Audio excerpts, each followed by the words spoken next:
He was the sweetest child in the world. There was no doubt about it.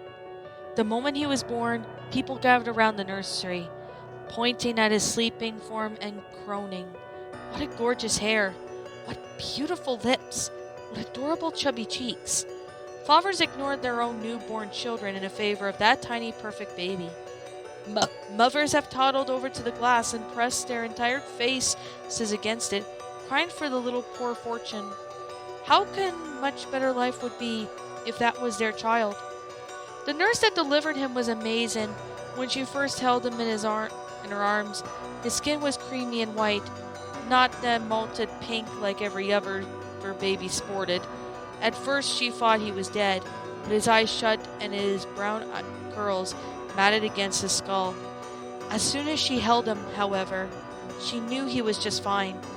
He opened his eyes and looked at her with all the intelligence of an adult, breathing calmly and wrapping the tiny infant fingers around the loose strand of her thin blonde hair. He had never once cried, and his mother was worried from her bed. Sitting up and crying out, the nurse so lovingly cradled her child. "My baby! What's wrong with him?" Her voice was weak, and her eyes fluttered as she exhaustively fumbled at the bed sheets she was swaddled in. The nurse then glared over at the perfect baby's head and snapped down at the woman. There was nothing wrong with the child, and there should not be. Reluctantly, the nurse snipped the child's umbilical cord and set him gently in the nursery, lovingly kissing his head, promising that she would come back for him. Late that night, the nurse quietly tiptoed back into the mother's room, a hospital-issued pillow clutched calmly in her hands. She smothered the mother silently and cleanly. With no one wiser, the child would be hers no matter what she had done for it. She would kill 1,000 women to get her hands on that lovely little boy. Swiftly she crept back into the nursery, bending over the tiny crib that held her angel. Groaning, she had told the baby boy stories of how she would love him as he grew, and how well taken care of he would be. The nurse didn't even have to hear a man slide into the nursery behind her, a scalpel firmly held on his left hand. She didn't even feel the cold steel slide delicately around her slender throat. She didn't even feel the sides of her skin, partly cleaned, so gently coaxed into the baby clean blade, or nor that she felt the slick gush of blood out of her throat as she happily died, her fingertips gently caressing the perfect child's gorgeous face, even in the last throes of death. The man who had professionally murdered the nurse stepped over to their dying body, a look of absolute adoration plastered on his face without a word. He picked up the child up into his arms and stole out of the hospital. Behind him, every nurse and doctor in the maternity ward went insane looking for him. It was a serene summer's night outside, warm enough for the man to carry the child back into his apartment, leaving his car and his very pregnant wife at the back of the hospital he had defiantly escaped from. When he arrived back at his apartment, he did not sleep. Instead, he sat the tiny, beautiful boy on his bed and watched him. For 14 days, he watched the child, only moving to free it and bathe it, give it all the care needed and more. The baby was in the center of the universe. Soon as his wife came home, a mouthful of angry words tossed at the neglectful husband and the tiny baby of her own care for. "You left me alone at the hospital to have a baby all on your own? Not a word from you. I thought you were dead, Adam." She threw her purse ferociously at her husband, who had yet to even look at her. The baby in the stroller she had been so lovingly attentive before opening the door was left back at the entrance of the apartment. The child inside was awakened by its mother, piercing shrieks. When the mother walked up to kick the man she so suddenly and violently despised, she laid her eyes on the most perfect child she had ever seen. It was a tiny, glowing white child with huge black eyes, the most flawless dark curls on the face of the earth. Without hesitation, she leapt forward to her weakened, starved husband, choked the last bits of life out of him.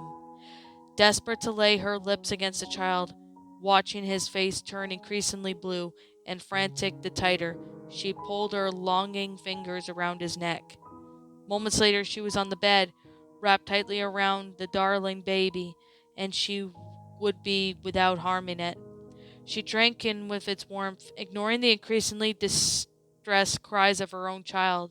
Soon irritated by beyond belief of her own incredibly flawed child's cries of affection, she then took her aggression out on it.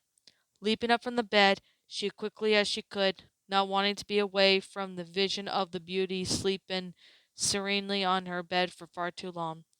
She picked up the child up with one hand, slamming it fiercely against the wall of the tiny apartment, until its head was a smashed bits of blood, bone, and brain bubbling out, dirtying her hands.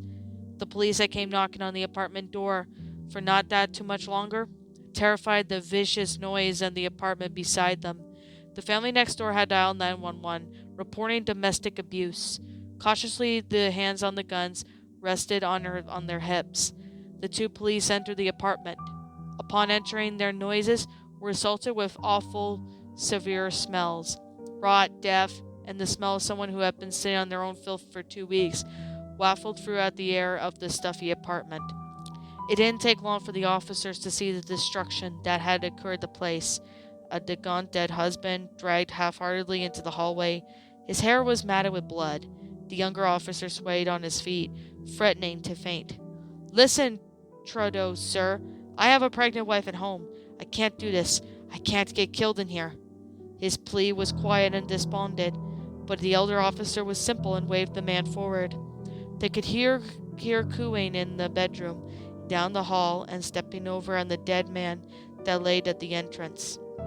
Entered the open door to the room. Immediately upon entering, the elder officer bent down and vomited. The scene that met with his eyes was too much for even someone to experience as much as him to handle. Blood was smeared all over the wall where a dead baby lying there on the floor. Its face was smashed mess and had been mercilessly beaten. On the bed was a chubby woman, obviously the woman who had borne and murdered the baby, cradled in her arms, pressed firmly against her swollen breast. Of course, she had no clothes on. Rotten baby. Its skin was blue and its mouth puffed up with death. She was whispering to it sweetly, the most content look on her face. The younger officer, however, was calm. It was clear what he must do. That woman held an angel, and he wanted it. Such a perfect child can never be existed. The decision was easy to make. Pulling out his gun, he quickly shot the woman once in the head, delaying the explosion of the gorgeous crimson that fanned out behind her. The younger man's companion turned, with a look of confusion on his face. Immediately he was met with 2 bullets to the left eye. Smiling, the younger man watched as his friend slid back against the already bloodied wall behind him. The baby would be his, and no one would stop him from taking it now.